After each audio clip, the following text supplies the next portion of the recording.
ఆమేన్. దయచేసి అందరూ కూర్చోండి. మనవి దేవుని ప్రశస్త నామానికి మహిమ కలుగును గాక. మన ప్రభు ప్రియరక్షకుడైన యేసు ప్రభుల వారు మనలను మన కుటుంబాలను సంరక్షించి కాపాడి 20వ దినం శిలువ ధ్యానానికి మనందరినీ నడిపించి ఆయన స్తుతించి గణపరిచి ఆయన శ్రమానుభవాన్ని ధ్యానించే భాగ్యాన్ని మనకి ఇచ్చినందుకే మొదటిగా తండ్రి అయిన దేవుని కృతజ్ఞతాస్తుతులు చెల్లిస్తున్నాను. ఆయన ఆత్మతోనూ సత్యంతోనూ ఆరాధించడానికి కూడి వచ్చిన మీ అందరికీ ప్రభుపేట వందనాలు. అందరికి వందనాలు. దేవుడు మిమ్మల్ని మీ కుటుంబాలను మెండుగా దీవించును గాక. ఆమేన్. ఈ దినముక ఏర్పాటు చేయబడిన లేఖన భాగాలను మనం చదువుగా విన్నాం. మరి లేఖన భాగాల నుంచి ఈ దినముక ఏర్పాటు చేయబడిన అంశము ఏంటంటే కలవరము. కలవరం అనగా ఆందోళన, హైరాణ, గాబర, తొందర, ఇంగ్లీష్లో అయితే డిస్ట్రెస్, లేకపోతే అన్ఈజీనెస్, లేకపోతే ట్రబుల్డ్ అనే మాటలు, బివిల్డర్మెంట్ అనే మాటలు ఇంగ్లీష్లో దీనికి పర్యాయ పదాలుగా ఉన్నాయి. అంటే మీకు మన అందరికీ అర్థమవుతుంది. కలవరం అంటే తొందరపాటు, లేకపోతే కంగారు పడటం, హైరాణ పడటం, కలప చెందటం, ఇవన్నీ కూడా మరి ఈ కలవరానికి అర్థాలుగా ఉన్నాయి. అయితే ఇక్కడ చదువుకున్న లేఖన భాగాల నుంచి మనం ఆలోచన చేసినట్లయితే ఇక్కడ యేసు ప్రభు వారిలో కలవరం ఉంది. ఆ కలవరం ఎందు నిమిత్తం అనే విషయాన్ని మనం ధ్యానించాలి. అలాగే శిష్యులలో కూడా కలవరం ఉంది. ఆ కలవరం ఎందుకో మనం తెలుసుకోవాలి. అలాగే ఆయనను అప్పగించడానికి సిద్ధపడిన ఇస్కరియోతు యూదాలో కూడా కలవరం ఉంది. అదెందుకో కూడా మనం తెలుసుకోవాలి. ఇప్పుడు 3 రకాలుగా మనం ఈ కలవరం అనే అంశాన్ని అర్థం చేసుకోవాలి, ఆలోచన చెయ్యాలి, పరిశోధించాలి. అయితే యేసు ప్రభు వారి కలవరం ఎందుకు అన్నదే మనకు ప్రాముఖ్యము. యేసు ప్రభు వారు ఎందుచేత కలవరపడుతూ ఉన్నాడు, యేసు ప్రభు వారు ఎందుకంత తొందరపడుతూ ఉన్నాడు, తనలో తాను ఎందుకంత కంగారు పడుతూ ఉన్నాడు యేసు ప్రభు వారు. ఈరోజు మనం ఆలోచన చేస్తే ఈ తొందరపాటు అనేది, లేకపోతే ఈ కంగారు అనేది, లేకపోతే ఈ కలవరం అనేది మన జీవితాల్లో చాలా సందర్భాల్లో మనకు ఎదురవుతూ ఉంటుంది. కొన్నిసార్లు మనం అంటుంటాం కదా, కొన్ని భయంకరమైన మాటలు విన్నప్పుడు, లేకపోతే కొన్ని భయంకరమైన సంఘటనలు జరిగినప్పుడు మనకి ఏం చేయాలో పాలుపోదు, ఏం చేయాలో కాళ్ళు చేతులు ఆడట్లేదు అంటుంటాం కదా. అదే మనలో కలిగే కలవరం, అదే మనలో కలిగే తొందరపాటు, అదే మనలో కలిగే హైరాణ. కాబట్టి అలాంటి సందర్భము యేసు ప్రభు వారికి ఎందుకు ఎదురైంది, యేసు ప్రభు వారు అలాంటి సందర్భం కూడా ఎందుకు వెళ్ళవలసి వచ్చింది అనే అంశాన్ని ఈరోజు మనము ధ్యానం చేయవలసి ఉంది. అయితే కలవరం అనేది మానవులమైన మనకు కూడా అనేక సందర్భాల్లో కలుగుతుంది కనుక మరి మనము పొందే కలవరము గురించి యేసు ప్రభు వారు ఏం చెప్తూ ఉన్నాడు, మనల్ని కూడా కలవరపడమంటున్నాడా, మనల్ని కూడా కంగారు పడమంటున్నాడా అనేది కూడా మనము ధ్యానం చేయాలి. కాబట్టి యేసు ప్రభు వారు ఎందు నిమిత్తమో కలవరం చెందుతున్నాడంటే ఇదే యోహాను సువార్తలో 13వ అధ్యాయంలో కూడా మనము గత ధ్యానాల్లో జ్ఞాపకం చేసుకున్నాం. 21వ వచనంలో ఆయన ఆత్మలో కలవరపడిను అనే మాట కూడా అక్కడ చదువుతున్నాం. ఆయన ఆత్మలో కలవరపడిను అనగా ఆయన శిష్యుల నిమిత్తమో, లేకపోతే మనందరి నిమిత్తమో, అలాగే తనను అప్పగించనై ఉన్న ఇస్కరియోతు యూదా నిమిత్తము కూడా ఆయన కలవరం చెందుతున్నాడు. అపవాది కార్యాలను బట్టి మనము పడిపోతున్న స్థితిని చూసి యేసు ప్రభు వారు కలవరం పొందుతూ ఉన్నాడు. కాబట్టి ఆయన వాస్తవానికి యోహాను సువార్త 14వ అధ్యాయంలో ఆయన అంటాడు, మీ హృదయములను కలవరపడనీయొద్దు అని చెప్పిన ఆయన 18వ అధ్యాయంలో ఆయనే కలవరపడుతూ ఉన్నాడు. 13వ వచనంలో కూడా 13వ అధ్యాయంలో కూడా ఆయనే కలవరపడుతూ ఉన్నాడు. అంటే ఆయన కలవరపడుతూ మనల్ని కలవరపడొద్దని ఎందుకు చెప్తూ ఉన్నాడు అనేది మనము అర్థం చేసుకోవాలి. లేఖనాల వెలుగులో దేవుని యొక్క కలవరానికి కారణం ఏంటో మనము అర్థం చేసుకుందాం, తెలుసుకుందాం. వాస్తవానికి దేవుడు ఎందుకు ఈ కలవరాన్ని పొందాడు అనే విషయాన్ని ఆలోచన చేస్తే కొన్ని ప్రాముఖ్యమైన కారణాలు బట్టి దేవుడు కలవరం చెందుతూ ఉన్నాడు. ఆ కారణాలు ఏంటి అని అంటే, వాస్తవానికి ఆయన మన పట్ల ఎంత కృప చూపాడో, ఎంత ప్రేమ చూపాడో మనందరికీ తెలుసు. ఆయన ప్రేమ కార్యం ఎంత గొప్పదో మొన్న దినాల్లో కూడా ధ్యానించాం, యోహాను 3:16 బట్టి. అయితే ఈరోజు ఆయన కలవరపాటు చెందటానికి, లేకపోతే ఆయన తొందరపడటానికి, ఆత్మలో కలవరం చెందటానికి గల కారణం ఏంటి అని ఆలోచన చేస్తే, ఆయన బాధపడు వారి పట్ల కనికరము చూపుతూ ఆయన కలవరపడుతూ ఉన్నాడు. హృదయ వేదనలో ఉన్న వారి పట్ల ఆయన కనికరము చూపుతూ కలవరపడుతున్నాడు. అయ్యో నా బిడ్డ ఏడుస్తున్నాడే, అయ్యో నా కుమార్తె బాధపడుతుంది అని ఆయనలో ఆయన కంగారు పడుతూ ఉన్నాడు. వాస్తవానికి ఎంత ప్రేమ, ఎంత దయ ఏ దేవుడు మనకు చూపించగలడు? యేసు ప్రభువారు మరి మన కొరకు కలవరపడుతూ ఉన్నాడు. మనము పడుతున్న ఆ బాధను బట్టి, శ్రమను బట్టి మనల్ని చూసి కనికరపడి ఆయన కలవరపడుతూ ఉన్నాడు. దేవునికి స్తోత్రం. మనల్ని బట్టి ఆయన కనికరపడి కలవరపడుతూ ఉన్నాడు. ఎంత గొప్ప ప్రేమ చూడండి, ఎంత గొప్ప కనికరమో చూడండి. మనం కొన్నిసార్లు బాధపడుతున్నప్పుడు మన బాధను చాలా మంది అర్థం చేసుకోలేరు. కానీ దేవుడు అంటున్నాడు, మనల్ని చూసి కనికరపడుతూ ఆయన కలవరము చెందుతున్నాడట. అందుకనే మనం లేఖనాల్లో చూస్తే, మనం ఆలోచన చేస్తే, మత్తయి సువార్త 9:36 ఒక చక్కని మాటను మనం చదువుతాము. 9:36 ఆయన ఆ సమూహమును చూసి వారు కాపరి లేని గొర్రెల వలె విసిగి చెంది ఉన్నందున వారి మీద కనికరపడి, చాలండి, వారి మీద కనికరపడి. అంటే మనం ఈ లోకములో ఎదుర్కొనే శ్రమలను చూసి కూడా దేవుడు బాధపడుతున్నాడు, కానీ కలత చెందుతున్నాడు, కలవరం పొందుతున్నాడు. అంటే మనల్ని ఎంత జాగ్రత్తగా దేవుడు గమనిస్తున్నాడో మనం తెలుసుకోవాలి.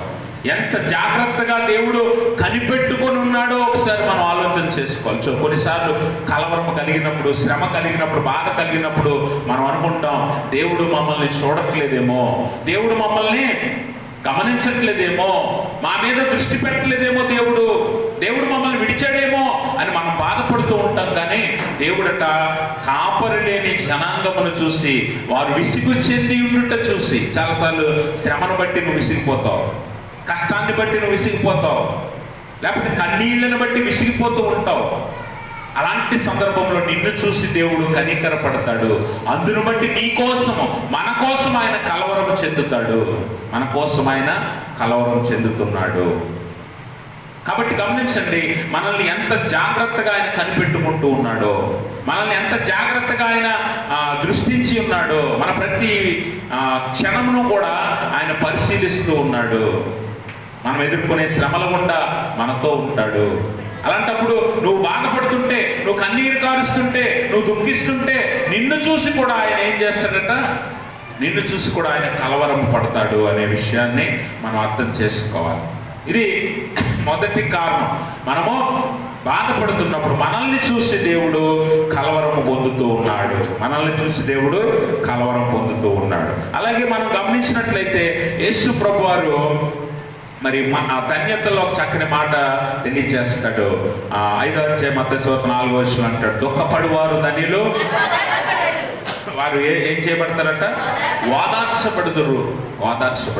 ఈరోజు మన కష్టాన్ని బట్టో, మనం ఎదుర్కొనే ఇబ్బందులను బట్టో, సమస్యలను బట్టో చాలా కలవరపడిపోతూ ఉంటాం. మనం ఏమో చేయలేమేమో, ఇక నా చేయి దాటిపోయింది, ఎంత కష్టం, ఎంత నష్టమో నాకే ఎందుకు వచ్చిందని చాలాసార్లు అనుకుంటూ ఉంటాం. కానీ దేవుడు అంటున్నాడు, నిన్ను చూసి నీ దేవుడు కూడా, నువ్వు ఏడవటం చూసి నీ దేవుడు కూడా కలవరపడుతున్నాడు. అయ్యో నా బిడ్డ, నా కుమారుడు, నా జనాంగము, నా బిడ్డలు బాధపడుతున్నారని ఆయన కూడా కంగారు పడుతున్నాడు. వాస్తవానికి కంగారు పడవలసిన అవసరం ఏమీ లేదు అన్న విషయము మనం అర్థం చేసుకోవాలి.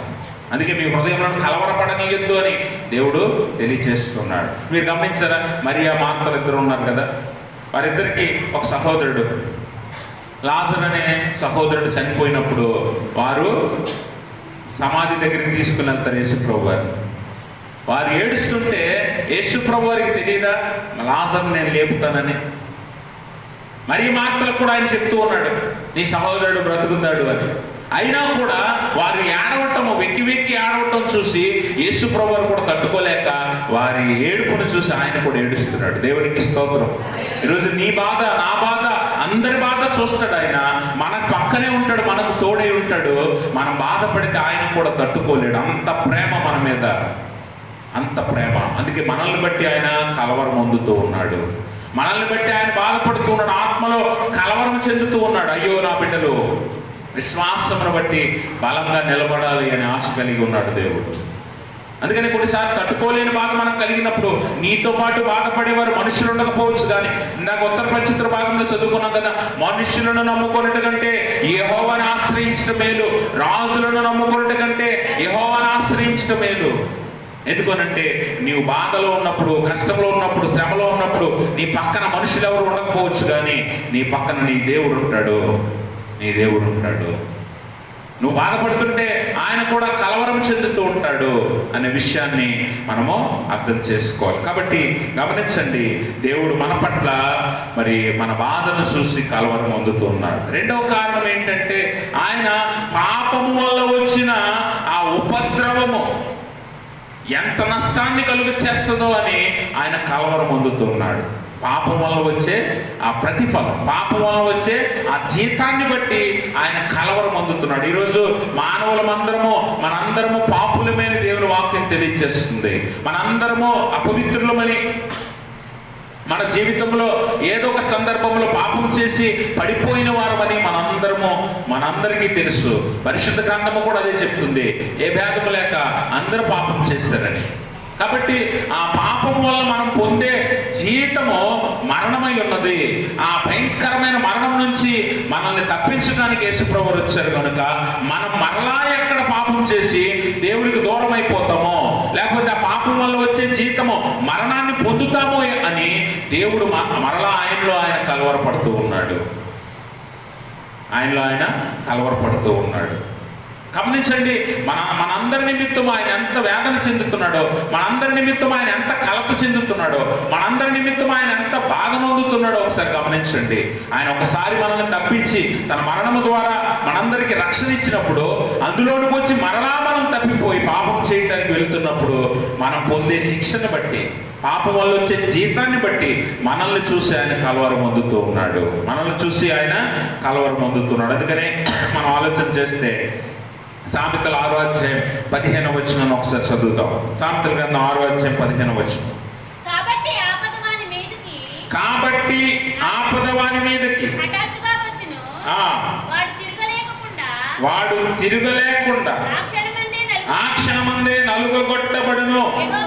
చాలండి, 15వ వచనం అంటాడు, కాబట్టి ఆపద వాని మీదకి హఠాత్తుగా వచ్చును, వాడు తిరుగు లేకుండా ఆ క్షణమందే నలుగొట్టబడి. అంటే పాపము వలన వచ్చు ఆ జీతం ఎలా ఉంటుందో, లేకపోతే మనము అవినీతి పరులుగా, లేకపోతే భక్తిహీనులుగా, అనీతిమంతులుగా ఉండి ఈ లోకంలో మన జీవితాలను వెలదీస్తూ ఉన్నప్పుడు మన పాపములను బట్టి శిక్ష ఎలాంటిదైతే వస్తుందో చూడండి, అక్కడ హఠాత్తుగా ఏమొస్తుందంటే మన మీదకి నాశనం అనేది వస్తుంది.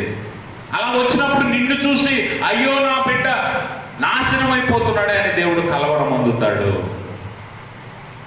అందరినీ ఆయన లోకమును ఎంతో ప్రేమించను అని వాక్యం తెలియజేస్తుంది కదా.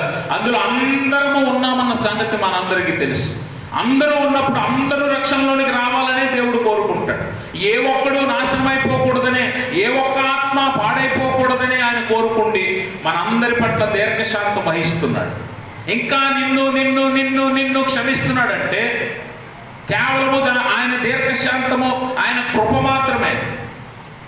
నీ పట్ల ఆయన దృష్టి కలిగి ఉన్నాడు, నీ పట్ల ఒక ప్రణాళిక కలిగి ఉన్నాడు కనుక నువ్వు నాశనం అవ్వకూడదని ఎదురు చూస్తున్నాడు. అయినా నువ్వు నాశనం అయి వెళ్ళిపోయినప్పుడు నిన్ను బట్టి ఆయన కలవరము చెందుతాడు, నిన్ను బట్టి ఆయన బాధపడతాడు.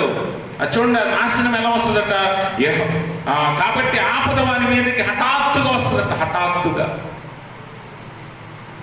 ఊహించని రీతిగా ఆ ప్రమాదము మన మీదకి వస్తుందట. అలాగే వాడు తిరుగు లేకుండా ఆ క్షణం అందే నలుగుగొట్టబడతాడు. దుష్టుని గురించి మాట్లాడుతూ ఉన్నాడు, దుష్ట సాంగత్యం చేసేవాని గురించి మాట్లాడుతున్నాడు, పాపం చేసేవాని గురించి మాట్లాడుతున్నాడు దేవుడు. ఎందుకంటే మీరు పాడైపోవటం, నాశనం అయిపోవటం దేవుడికి నచ్చదు కనుక ఆ దేవుని వాక్యం ద్వారా ముందుగానే హెచ్చరిస్తున్నాడు. మీరు పాపంలో పడితే మాత్రం హఠాత్తుగా మీ మీదకి నాశనం వస్తుంది, ఆపద వస్తుంది, ప్రమాదం వస్తుంది. దాన్ని బట్టి, మిమ్మల్ని బట్టి నేను బాధపడతాను, నేను కలవరం పొందుతానని దేవుడు జ్ఞాపకం చేస్తూ ఉన్నాడు. కాబట్టి గమనించండి, మనం ఇప్పటికైనా నీతిమంతుల మార్గాల్లో చేరాలి, పరిశుద్ధుల సహవాసంలో చేరాలి. నీతిమంతుల మార్గము యెహోవాకు తెలియను. పరిశుద్ధుల సహవాసంకే దేవుడు మనల్ని ఇక్కడికి పిలిచాడు. ఇక్కడుండి కూడా నువ్వు పాపం చేస్తున్నావంటే నువ్వు ఏమాత్రము కూడా దేవుని సంబంధివి కానట్లే అనే విషయాన్ని మనం అర్థం చేసుకోవాలి. కాబట్టి గమనించండి ప్రభునందు ప్రియమైన స్నేహితులారా, మనను బట్టే దేవుడు కలవరం పొందుతూ ఉన్నాడు.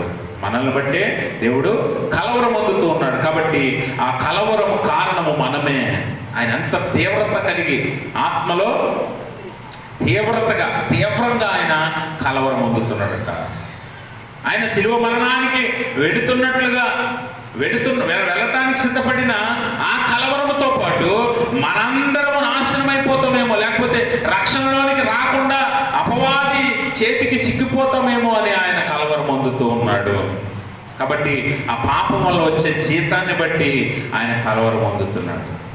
మూడో కారణం ఏంటంటే ఆ విమోచనకు గల విలువ ఎంతో ఈరోజు మనం తెలుసుకోవాలి. విమోచనకు ఆయన చెల్లించవలసిన విలువ ఎంతట? విమోచనకు ఆయన చెల్లించవలసిన విలువ ఎంతంటే ఆయన ప్రాణము. విమోచనకు ఆయన చెల్లించవలసిన విలువ ఎంత? ప్రాణము. ఎప్పుడైనా మనం గమనిస్తే, మనం ఇవ్వలేనిదైతే, మన దగ్గర ఉండి ఇవ్వలేనిదైతే మనం ఏం చేస్తాం? ఇది కాకుండా ఇంకేదైనా అడుగంటాం. అవునా కదా? అవునా? ఇది కాకుండా ఇంకేదైనా కోరుకో ఇచ్చేస్తానంటాం. మన దగ్గర ఉండి ఇవ్వడానికి ఇష్టం లేనప్పుడు ఏమనిపిస్తుంది మనకి? ఇది కాకుండా ఏదైనా అడిగిస్తానంటాం. యేసుప్రభు వారు కూడా తన మరణాన్ని బట్టి మన విమోచన క్రయధనము చెల్లించాల్సి వచ్చింది. వాస్తవానికి అది కాకుండా వేరొక మార్గం ఏమైనా ఉందా అంటే లేదు. వేరొక మార్గం ఏది లేదు. ఏప్రిల్ 9:22 మనం చూస్తాం కదా, ఎద్దుల యొక్కయు గొర్రెల యొక్కయు మేకల యొక్కయు ఎడ్ల యొక్కయు రక్తము పాప పరిహారము చేయదని దేవుని వాక్యం తెలియజేస్తుంది. మరి ఆయన మాత్రమే చెల్లించాలి ఆ పరిశుద్ధ రక్తాన్ని.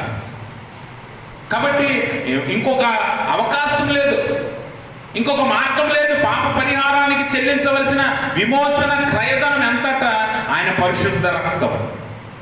ఆ విలువను బట్టి అది చెల్లించవలసి వచ్చిన యేసు ప్రభు వారు కలవరం పొందుతూ ఉన్నాడు.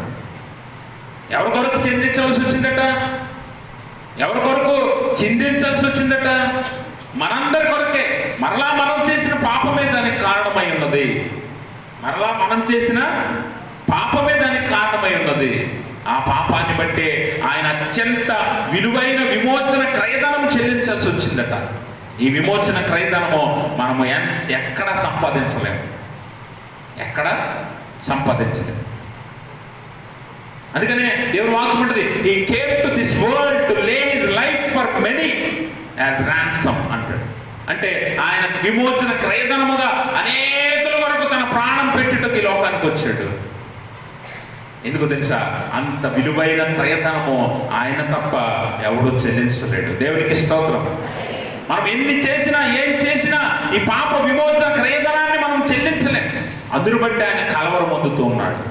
వాస్తవానికి ఆయన సంపూర్ణ మానవుడు, సంపూర్ణ దేవుడు కనుక మానవ గుణ లక్షణాన్ని బట్టి చూస్తే కూడా ప్రాణం పెట్టాల్సి వచ్చినప్పుడు ఎంత కలవరం వస్తుంది, ఎంత కంగారు వస్తుంది, ఎంత లోపల ఎంత టెన్షన్ ఉంటుందో మీకు తెలుసు కదా.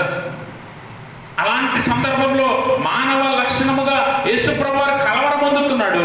అదే సందర్భంలో మనందరి కొరకు, మనందరి ఆత్మీయ జీవితాల కొరకు, మన స్థితిగతుల కొరకు, పాపం వల్ల మనం పొందబోతున్న ఆ శిక్షణ గురించి కూడా ఆయన కలవరం పొందుతున్నాడు. అందు నిమిత్తమే ఆయన కలవరం అధికమైంది. ఆత్మలో తీవ్రంగా ఆయన కలవరం పొందుతూ ఉన్నాడు. ఆ కలవరము ఆయనను ఇంకా బలహీనపరుస్తుంది, ఆయన ఇంకా కుంగతీస్తుంది. అందుకని ఆ గెత్సెమనే తోటలో ఆయన ప్రార్థన చేస్తున్నాడు, ప్రభువా ఈ గిన్నె నా యొద్ద నుండి తొలగించమంటాడు. ఇప్పుడు చూడండి దేవుడు ఎంత చక్కని మాట మాట్లాడుతున్నాడో. ఇప్పుడు చదువుకున్న యోహాను సువార్త 18వ అధ్యాయం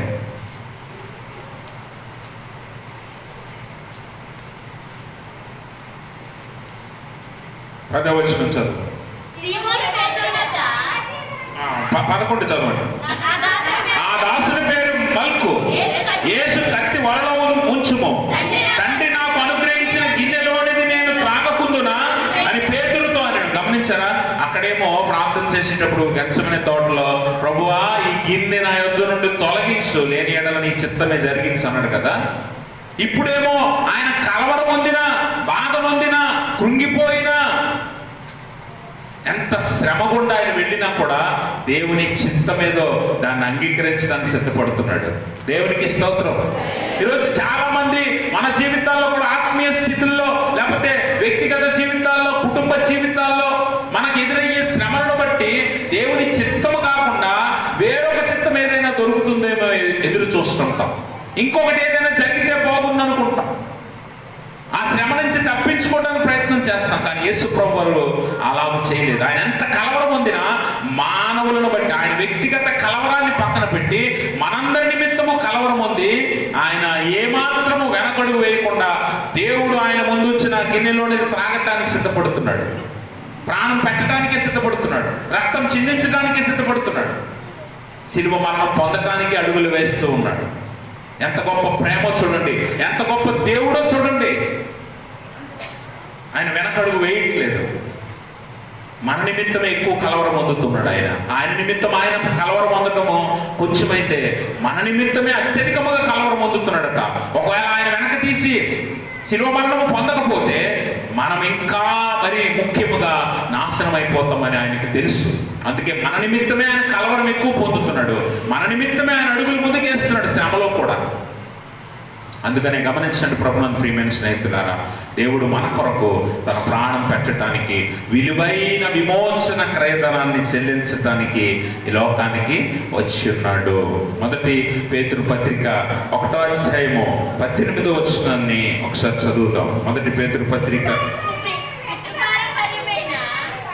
అమ్మా, ఆ పితృపారంపర్యమైన మీ వ్యర్థ ప్రవర్తనను విడిచిపెట్టునట్లుగా వెండి బంగారముల వంటి క్షయ వస్తువుల చేత మీరు విమోచింపబడలేదు గాని అమూల్యమైన రక్తము చేత, అనగా నిర్దోషమును నిష్కళంకమును గొర్రె పిల్ల వంటి క్రీస్తు రక్తము చేత విమోచింపబడితిరని మీరు ఎరుగుదురు కదా. ఎంత చక్కగా చెప్తున్నాడో చూడండి పేతురు భక్తుడు. ఎందుకంటే ఆయన పక్కనే ఉండి యేసు ప్రభువుని గమనించిన వాడు, యేసు ప్రభువారి కంటే పెద్దవాడు, అపోస్తలులలో నాయకుడు. అలాంటి పేతురు యేసు ప్రభువారిని మొదటి నుంచి గమనించి ఆయన తెలుసుకున్న సత్యం ఏంటో అది చెప్తున్నాడు ఇక్కడ. మీరు వెండి బంగారముల చేత విడిపించబడలేదు కానీ అమూల్యమైన రక్తం, అనగా గొర్రె పిల్ల వంటి పరిశుద్ధ క్రీస్తు రక్తము చేత మీరు విమోచించబడ్డారు. ఇది ఎంత విలువైన విమోచన ధనమో తెలుసా? ఇది ఎవరు ఎక్కడ సంపాదించలేనిది, దొరకలేనిది. అంత విలువైన పరిశుద్ధ రక్తము ద్వారా మీరు విమోచించబడ్డారు కనుక మరలా పాపంలో పడి నాశనం వైపు వెళ్ళొద్దు, మరలా పాపంలో పడి నాశనాన్ని కొని తెచ్చుకోవద్దు అని పేతురు పరిశుద్ధ గ్రంథము ద్వారా హెచ్చరిస్తూ ఉన్నాడు. కాబట్టి గమనించండి ప్రభునందు ప్రియమైన స్నేహితులారా, దేవుని వాక్యం అంటుంది ఆయన మన నిమిత్తమే అత్యధికముగా కలవరం పొందుతున్నాడు, మన నిమిత్తమే ఆయన తొందరపడుతున్నాడు. ఒకవేళ ఇంత పరిశుద్ధ కార్యము మనందరి కొరకు చేశాక దీన్ని మనం వ్యర్థపరుస్తామేమో, మరలా పాపం వైపు వెళ్ళిపోతామేమో, లోకంలో పడిపోయి మన ఆత్మలను మనమే నాశనం చేసుకుంటామేమో అని ఆయన కలవరం చెందుతూ ఉన్నాడు. కాబట్టి గమనించాలి, ఆయన కలవరం ఎందు నిమిత్తమో మనం తెలుసుకొని ఆ కలవరాన్ని బట్టి మనము మన హృదయాలను, స్థితిగతులను మార్చుకొని ఆయనను సంతోషపెట్టే వారిగా ఉండాలి. ఎందుకంటే ఆయన విలువైన పరిశుద్ధ రక్తము ఎంత శ్రమ అయినా సరే వెనక తీయక ఎన్నిసార్లు ఆ యెరూషలేము వీధుల్లో సిలువను మోసుకెళ్తున్న యేసు ప్రభువారు మోయలేక పడిపోయాడు తెలుసా. ఆగిపోవాలేమో అనిపించిందేమో, కానీ నీ కోసం నా కోసం. అందుకనే ఒక భక్తుడు అంటాడు, when he was on the cross you are in his mind అంటాడు. అంటే ఆయన సిలువ మీద ఉన్నప్పుడు కూడా నువ్వే ఆయన మనసులో ఉన్నావట. ఎంత గొప్ప ప్రేమ చూడండి. ఆ ప్రేమను బట్టి నీ కోసం ఆ శ్రమ అనుభవించాడు. మోయలేని ఆ సిలువ మోసుకెళ్ళి, భరించలేని ఆ కొరడా దెబ్బలు తింటున్నాడు, అవమానం, అవహేళన, ఆయన కొట్టారు, గుద్దారు, ఎన్ని గాయాలు చేశారు శరీరం అంతా. అయినా కూడా నువ్వే అతని మనసులో ఉన్నావు. దేవునికి స్తోత్రం. నీకోసమే ఆ శిలువ త్యాగము, నీకోసమే ఆ ప్రాణము ఇవ్వబడుతుంది. ఆయన ఎంత కలవరం పడి ఉంటాడో చూడండి, ఎంత శ్రమ పడి ఉంటాడో చూడండి. అయినా కూడా నీ కోసం, నీ మీద ఉన్న ప్రేమను బట్టి ఆయన వెనకడుగు వేయట్లేదు. మోయలేకపోయినా మోస్తూ ఉన్నాడు, నడవలేకపోయినా నడుస్తూ ఉన్నాడు, భరించలేకపోయినా భరిస్తూ ఉన్నాడు. ఎందుకంటే మనమంటే అంత ప్రేమ మన దేవునికి. ఇందాక నేను చెప్పినట్లుగా ఇస్కరియోతు యూద కూడా కలవరపడుతున్నాడు. యోహాను సువార్త 13వ అధ్యాయంలో ఇస్కరియోతు యూద ఎందుకు కలవరపడ్డాడట? ఇస్కరియోతు యూద ఎందుకు కలవరపడ్డాడట? చూడండి, 13వ అధ్యాయం 22వ వచనం. ఆయన ఎవరి గూర్చి ఇలాగూ చెప్పెనో అని శిష్యులు సందేహపడుచు ఒకరి తట్టు ఒకరు చూచుకొనుచుండగా, ఆయన శిష్యులలో యేసు ప్రేమించిన ఒకడు యేసు రొమ్మున ఆనుకొనుచుండెను. కనుక ఎవరిని గూర్చి ఆయన చెప్పెనో అది తమకు చెప్పుమని సీమోను పేతురు అతనికి సైగ చేశాను. అతడు యేసు రొమ్మున ఆనుకొనుచు, ప్రభువా వాడెవడని ఆయనను అడిగాను. అందుకు యేసు, నేను ఒక ముక్క ముంచి ఎవరికి ఇచ్చేదనో వాడే అని చెప్పి ఒక ముక్క ముంచి సీమోను కుమారుడు ఇస్కరియోతు యోదాకి ఇచ్చెను.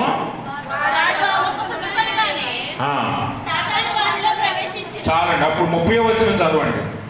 వాడు ఆ ముక్క పుచ్చుకొని వెంటనే బయటకు వెళ్ళాను. అప్పుడు రాత్రి వేళ. మీరు గమనించారా? శిష్యులు యేసు ప్రభువు అంటున్నాడు, నన్ను మీలో ఒకడు పట్టించును, అప్పగించును అని చెప్పగానే శిష్యులందరికీ కలవరం ఏర్పడిపోయింది. బాబోయ్, నా పేరు చెప్పేస్తాడేమో యేసు ప్రభువు, ఒకవేళ నేనే తప్పైనా చేశానేమో అని తనలో తాను కలవరపడుతున్నారు శిష్యులందరూ కూడా. ఈ పక్క ఇస్కరియోతు యూద కూడా కలవరపడుతున్నాడు. ఎందుకంటే అప్పగించబోయేది తానే, పాపం చేయబోయేది తానే. ఈరోజు చాలా మంది మనలో కూడా మన పాపాన్ని బట్టి కలవరపడుతూ ఉంటాం. దేవుని ఎదుట మనం దొరికిపోతామేమో, లేకపోతే దేవుడు మనల్ని ఒక దినం అడిగేస్తాడేమో, లేకపోతే మనల్ని మన పాపాన్ని వేరెత్తి చూపిస్తాడేమో అని భయపడుతూ ఉంటాం. శిష్యులకు అదే కలవరం ఉంది. ఒకవేళ నేనేమో అనే అనుమానంతో వారు కలవరపడుతున్నారు. ఇటువైపు ఇస్కరియోతు యూద, ఒకవేళ నేను అప్పగించకుండానే దొరికిపోతానేమో, పాపం చేయకముందే దొరికిపోతానేమో అని ఇస్కరియోతు యూద కంగారు పడుతున్నాడు. అందుకని యేసు ప్రభువు అన్నాడు, నేనే మొక్క విడిచి ముంచి ఎవరికి ఇచ్చుదునో వాడే అనను అనగానే ఆ మొక్క ఇస్కరియోతు యూదకి ఇవ్వగానే ఇస్కరియోతు యూద ఏం చేశాడు? ఆ మొక్క తీసుకుని బయటకు వెళ్ళిపోయాడు. అప్పుడు రాత్రి వేళ బయటికి వెళ్ళిపోగానే అంటే అతనిలో కంగారు పుట్టింది, కలవరం పుట్టింది. నేను దొరికిపోతానేమో, దొరకకూడదు. చూడండి, కొన్నిసార్లు పాపం చేసేవారు పాపం చేస్తూనే దొరకకుండా ఉండాలని ప్రయత్నాలు చేస్తారు. ఇస్కరియోతు యూద వంటి వారు. అటివారి గురించి ఇందాక సామెతల గ్రంథంలో చెప్పాడు. అటివారి మీదకి ఆపద ఆకస్మికంగా హఠాత్తుగా వచ్చును, వాడు నిశ్చయముగా నలగొట్టబడును. గమనించండి, అందుకే పాపము చేసి ఆ జీతాన్ని పొందకుండానట్లు పాపాన్ని విడిచిపెడితేనే దేవుడు సంతోషిస్తాడు. ఇస్కరియోతు యూద అప్పుడు కూడా తెలుసుకోలేకపోయాడు. దేవునికి స్తోత్రం. మీరు గమనించారా? యేసు ప్రభువు చాలా స్పష్టంగా మాట్లాడుతున్నాడు అక్కడ. ఈ మొక్క ముంచి ఎవరికి ఇస్తానో వాడే నన్ను అప్పగిస్తానని చెప్పినప్పుడు ఇస్కరియోతు యూదాకి చేతికి పెట్టినప్పుడు ఇస్కరియోతు యూదాకి అర్థం అవ్వలేదా? నువ్వే నన్ను అప్పగిస్తున్నావు అని యేసు ప్రభువుకి తెలిసిపోయిందన్న సంగతి ఇస్కరియోతు యూదాకి తెలియదా? తెలిసినా పాపం చేశాడు. ఈరోజు చాలా మంది తెలిసి పాపం చేస్తున్నారు. గుర్తుపెట్టుకోండి, ఇస్కరియోతు యూద పొందిన జీతమే మనకు కూడా, సందేహమే లేదు. కాబట్టి ఎప్పటికైనా తెలుసుకొని మన పాపాలను విడిచిపెట్టి దేవుని తట్టు తిరగటానికి ప్రయత్నం చేద్దాం. ఇస్కరియోతు యోధ ఆ పాపానికి వచ్చిన జీతాన్ని పొందాడు. అతనిని బట్టి దేవుడు కలవరపడుతున్నాడు. ఈరోజు పాపం చేస్తున్న అనేకులను బట్టి ఆయన కలవరపడుతున్నాడు. అయ్యో, నేను రక్షణ మార్గము వారి కొరకు ఏర్పాటు చేసి వారిని ఎల్లప్పుడూ ఆహ్వానిస్తున్నాను, రమ్మని పిలిచిన, వాక్యం ద్వారా వారిని హెచ్చరించిన, గద్దించిన, వారు ఇంకా మారట్లేదే, ఇంకా పాపంలోనే ఉంటున్నారే, పాపాన్ని ఇష్టపడి చేస్తున్నారే, వారు పొందే జీతాన్ని బట్టి దేవుడు కలవరపడుతూ ఉన్నాడు. ఇస్కరియోతు యోధాను బట్టి ఆయన కలవరపడుతున్నాడు. ఎప్పటికైనా ఆయన 2-3 సార్లు జ్ఞాపకం చేశాడు ఇస్కరియోతు యోధాకి. అయినా కూడా ఇస్కరియోతు యోధ మారలేదు. చాలా మంది వాక్యం విని విని విని కూడా పాపము మానరు. అట్టి వారికి దేవుడు ఇస్కరియోతు యోధాను చూపిస్తున్నాడు. దయచేసి గమనించండి. ఇస్కరియోతు యోధాలాగా తెలిసి పాపం చేయకు. దానివల్ల వచ్చే భయంకరమైన జీతాన్ని నువ్వు పొందకు. నిన్ను బట్టి దేవుడు కలవరపడుతున్నాడు. ఈరోజు మనలో చాలా మంది ఇస్కరియోతు యోధాల వంటి మనస్తత్వాలు కలిగిన వారు ఉన్నాం. మనలో చాలా మంది ఎంత వాక్యం విని, ఎంత వాక్యం పొడుచుకున్నా, గుచ్చుకున్నా, ఎంత గద్దించినా కూడా ఏమాత్రం చలనం లేకుండా మన పాపాన్ని యథేచ్ఛగా సాగించే వారంగా మనం ఉన్నాం. మన బుద్ధి, మన ప్రవర్తన, మన తలాంతులు, మన క్రియలు ఏమీ మారవు. అయితే ఇస్కరియోతు యోధ పొందిన జీతమే నీకు సిద్ధపరచబడుతుంది. దయచేసి జాగ్రత్త పడు. ఎప్పటికైనా తెలుసుకో. మన స్థితిగతులను, మనస్తత్వాలను మార్చుకొని దేవుని తట్టు తిరగవలసిన సమయం వచ్చింది. కాబట్టి మనము మన సమయాన్ని వృధా చేయకుండా తొందరగా దేవుని తట్టు తిరిగినట్లయితే దేవుడు మన యందు ఆనందిస్తాడు. అలా కాక ఇంకా ఎంత కాలమైనా పాపంలోనే బ్రతికితే, ఆ పాపంలోనే కొనసాగితే చివరికి ఆ మరణం అనే భయంకరమైన జీవితాన్ని నువ్వు పొందవలసి ఉన్నది. కాబట్టి ఆయన మన నిమిత్తము, పాపుల నిమిత్తము, ఇస్కరియోతు యోధా వంటి మనస్తత్వాలు కలిగిన వారి నిమిత్తము కలవరము చెందుతూ ఉన్నాడు. ఆ కలవరము ఎంత ఎక్కువ అంటే, ఆయన మరణము కొరకు ఆయన పొందే కలవరము కంటే మన కొరకు ఆయన చెందే కలవరమే అత్యధికము. ఎందుకనంటే మనల్ని ఎంతగా ప్రేమించాడో, ఆయన ప్రేమించాడో లేఖనం ద్వారా మనము తెలుసుకున్నాం. కనుక గమనించండి ప్రభునందు ప్రియమైన స్నేహితులారా, ఆయన ప్రేమ అపారమైనది, దాన్ని కొలవలేము. ఆయన త్యాగము అత్యంత విలువైనది, దాన్ని వెలకట్టలేము. ఆయన పరిశుద్ధ రక్తాన్నే మన కొరకు ఇచ్చిన గొప్ప దేవుడు ఆయన. కాబట్టి అటువంటి త్యాగాన్ని మనం ఎన్నటికీ ఎవరి యొద్ద నుండి కూడా పొందలేము. ఎందుకంటే నేను నిన్న కూడా చెప్పాను, మన కొరకు మన తల్లిదండ్రులైనటువంటి వారు కూడా అట్టి త్యాగము చేయలేరు. చేసినా కూడా పరిశుద్ధ రక్తము ఎవరూ కలిగి లేరు కనుక ఎవరి వల్ల ఎవరికి పాప విమోచన అనేది జరగదు. కాబట్టి ఆయన మన కొరకు కలవరపడుతూ ఉన్నాడు. ఆ కలవరాన్ని తగ్గించే మంచి విశ్వాసిగా, దేవుని బిడ్డలుగా, దేవుని సంఘముగా మనం ఉండాలనేది దేవుని ఆశ. ఎందుకంటే ఆయన చేసిన త్యాగాన్ని నువ్వు వ్యక్తిగతంగా వృధా పరుస్తున్నావేమో, నువ్వు పాడవుతున్నావు అంటే దేవుని త్యాగాన్ని నువ్వు ఎంత పరుస్తున్నావు అనే దాని అర్థం. నువ్వు నాశనం అవుతున్నావు అంటే, నువ్వు పాపంలో పడిపోతున్నావు అంటే దేవుని త్యాగాన్ని వృధా చేస్తున్నావు అని దాని అర్థం.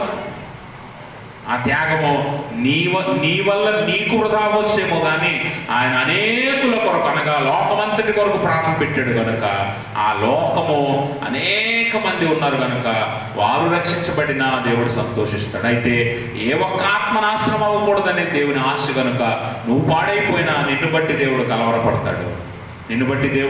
కలవరపడుతూ ఉన్నాడు. కాబట్టి ఆయన కలవరపడేదంతా మూల కారణం ఏంటంటే, మనలో కలిగే కలవరాన్ని, భయాన్ని, కంగారుని, ఈ కలతలన్నింటినీ తీసేయడానికి ఆయన కలవరపడుతున్నాడు. మనలో ఉన్న ఈ కంగారు, ఈ భయాలన్నింటినీ కూడా తీసివేయటానికే ఆయన కలవరపడుతూ ఉన్నాడు. కాబట్టి ఆ కలవరాన్ని బట్టి మనం జ్ఞాపకం చేసుకోవాల్సిన విషయం ఏంటంటే, మనము కలత చెందకూడదని, మనము కంగారు పడకూడదని, ఆయన చేసిన త్యాగాన్ని బట్టి ఆయన మన నిమిత్తము కలవరపడుతున్నాడు. మనం తప్పిపోతే ఆయన కలవరపడి, ఆయన బాధపడి, ఆయన కంగారు పడుతూ ఉన్నాడు. ఒక తండ్రి బిడ్డలు చక్కని మార్గాల్లో వెళుతున్నప్పుడు ఎంతైతే సంతోషిస్తాడో, ఆ బిడ్డలే పాడైపోతున్నప్పుడు, ఆ బిడ్డలే చెడ్డ అలవాట్లకు, చెడ్డ సాంగత్యానికి లోనైపోయినప్పుడు, లోకంలో పడి దురలవాట్లకు గురైపోయినప్పుడు ఆ బిడ్డలను బట్టి తల్లిదండ్రులు ఎంత బాధపడతారో అంతకి పదింతలు దేవుడు నిన్ను బట్టి నన్ను బట్టి బాధపడుతున్నాడు, కంగారు పడుతున్నాడు, కలవరపడుతున్నాడు. చాలా మంది తల్లిదండ్రులు పిల్లలను చూసి ఈడేమైపోతాడు అని బాధపడతాం కదా, కంగారు పడుతుంటాం కదా. అలాంటి కంగారు కంటే 100 రెట్లు ఎక్కువైన కంగారు దేవుడికి మన పట్ల ఉంది. ఎందుకంటే మనము ఏ పాపంలో పడిపోతామో, మరణానికి సమీపిస్తామేమో, లేకపోతే అపవాది చేతుల్లో చిక్కుకుంటామేమో, పాపపు ఊబిలో పడిపోతామేమో, మోసపోతామేమో అని దేవుడు ఎప్పటికప్పుడు మన నిమిత్తము కలవరపడుతూ ఉన్నాడన్న సంగతి మనము అర్థం చేసుకోవాలి. కాబట్టి ఆయన శారీరకంగా మానవుడుగా మరణం పొందుతున్నాడు కనుక శారీరకంగా ఆయనలో కలిగిన కలవరము కంటే, తన మరణం నిమిత్తము కలిగిన కలవరం కంటే మనందరి నిమిత్తము ఆయనకు కలిగిన కలవరమే చాలా ఎక్కువ, చాలా ఎక్కువ. ఆ కలవరాన్ని బట్టి ఆయన వెనకడుగు వేయట్లేదు. నీ కొరకు, నా కొరకు, మనందరి కొరకు అడుగులు ముందుకేస్తున్నాడు శిలువ మరణం వైపు. మరణము సమీపిస్తున్నా కూడా ధైర్యముగా, ఏమాత్రమో బెరుకు లేకుండా మనందరి నిమిత్తమే ఆయన ముందుకు అడుగులు వేస్తూ ఉన్నాడు. మరణం వస్తుందని తెలిస్తే ముందుకు వెళ్ళరు ఎవరు? వెళ్తారా? మరణం సమీపిస్తుందని తెలిసినా ముందుకు వెళ్ళేవారు ఎవరు లేరు. కానీ ఆయనకు తెలుసు ఆయన మరణము ఎన్ని అడుగుల దూరంలో ఉందో. దేవునికి స్తోత్రం. ఎన్ని దినాల దూరంలో ఉందో ఆయనకి తెలుసు. అయినా కూడా ఆయన అడుగులు ముందుకు వేస్తున్నాడు. యెరూషలేము రావద్దని కూడా శిష్యులు హెచ్చరించారు.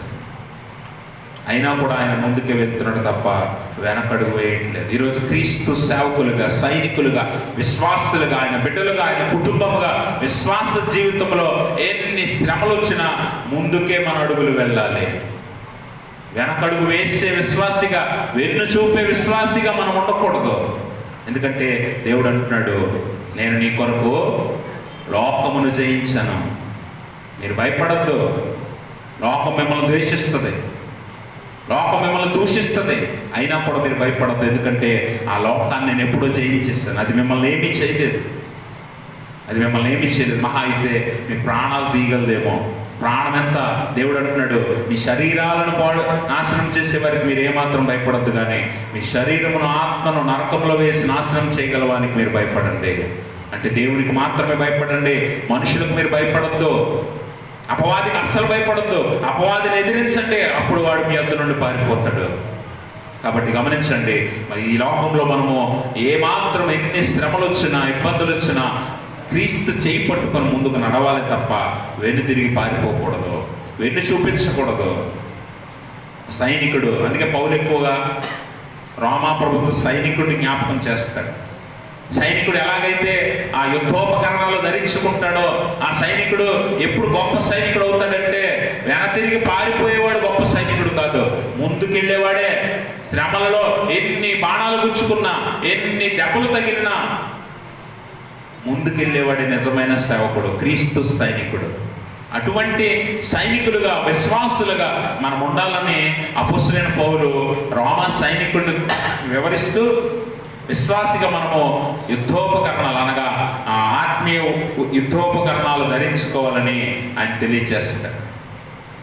కాబట్టి విశ్వాసంలో దేవుణ్ణి విడిచిపెట్టుకో, పాపం చేసి మరణాన్ని పొందుకో, దేవునికి ఇష్టడిగా బ్రతకడానికి ముందుకే వెళ్ళు. నిన్ను బట్టి దేవుడు కలవరపడకుండా జాగ్రత్తగా చూసుకో.